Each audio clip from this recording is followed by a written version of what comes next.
রহিম আসসালামু আলাইকুম।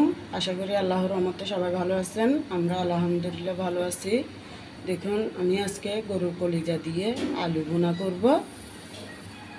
হাঁড়ি বসাই দিলাম চুলার মধ্যে। প্রথমে সয়াবিন তেল দিয়ে দিলাম, সাদা তেল। বিসমিল্লাহির রহমানির রহিম। এখন দিয়ে দেব পেঁয়াজ কুচি,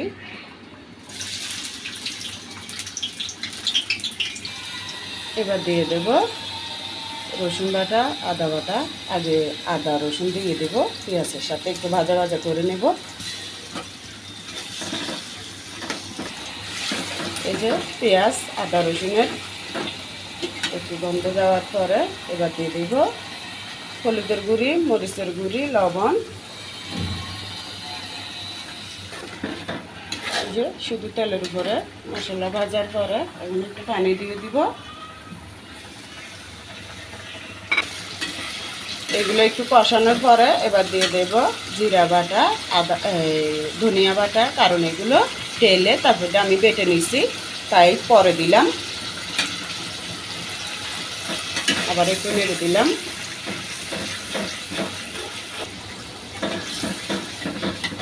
এবার মশলাটা আর একটু কষানোর পরে এবার দিয়ে দেব গরুর কলিজাগুলো। এগুলো আমি ভালো করে কেটে তারপরে ধুয়ে আবার সিদ্ধ করে পানিটা ফেলে দিছি।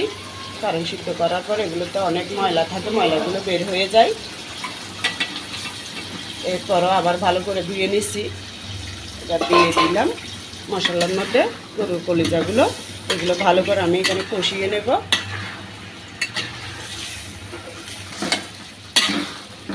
দুই এক মিনিট এভাবে নাড়ার পরে এবার দিয়ে দেবো একটু গরম পানি। কারণ এটা ভালো করে কষাতে হবে।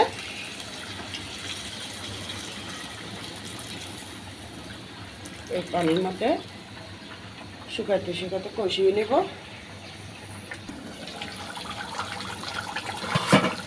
এই যে দেখুন পুরো আধা ঘন্টার থেকেও বেশি আমি ওই যে পানিগুলো দিয়েছি ওই পানির মধ্যে এভাবে কষিয়ে নিলাম।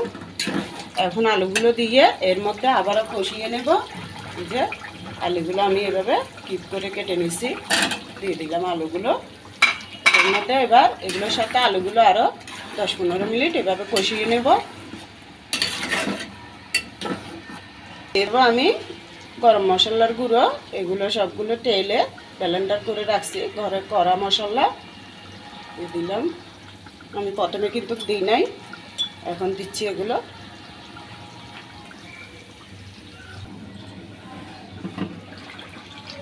এই যে দেখুন এটা এভাবে কষানো হয়ে গেছে আলু দেওয়ার পরে।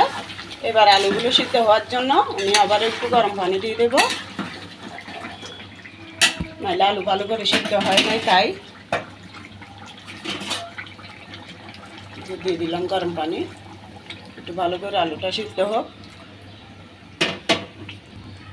যে 2টা কাঁচামরিচ ইয়ে করে দিছি, ভেঙে দিছি, আর টমেটোগুলো দিয়ে দিলাম।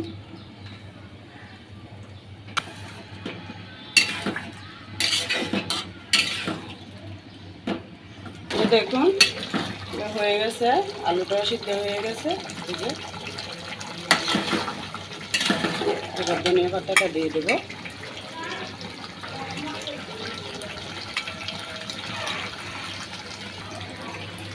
এই যে দেখুন আমার কলিজাটি, গরুর কলিজা আর আলু বোনাটা হয়ে গেছে। দেখতে অনেক সুস্বাদু লাগতেছে। লবণ টবণ আশা করি সব ঠিকঠাকই হবে।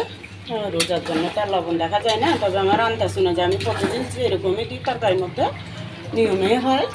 তো ভালো লাগলে আপনারা করে দেখবেন, একটা লাইক দেবেন। আর বেশি যদি ভালো লাগে তাহলে সাবস্ক্রাইব করে পাশে থাকবেন, যাতে আপনাদের উৎসাহ পেয়ে যে ভালো ভালো রান্নাগুলো ছাড়তে পারি। আপনারা দোয়া করবেন আমাদের জন্য, আমরা সবার জন্য দোয়া করি। আল্লাহর রহমতে যাতে সবাই ভালো থাকে। আল্লাহ হাফেজ, আসসালামু আলাইকুম।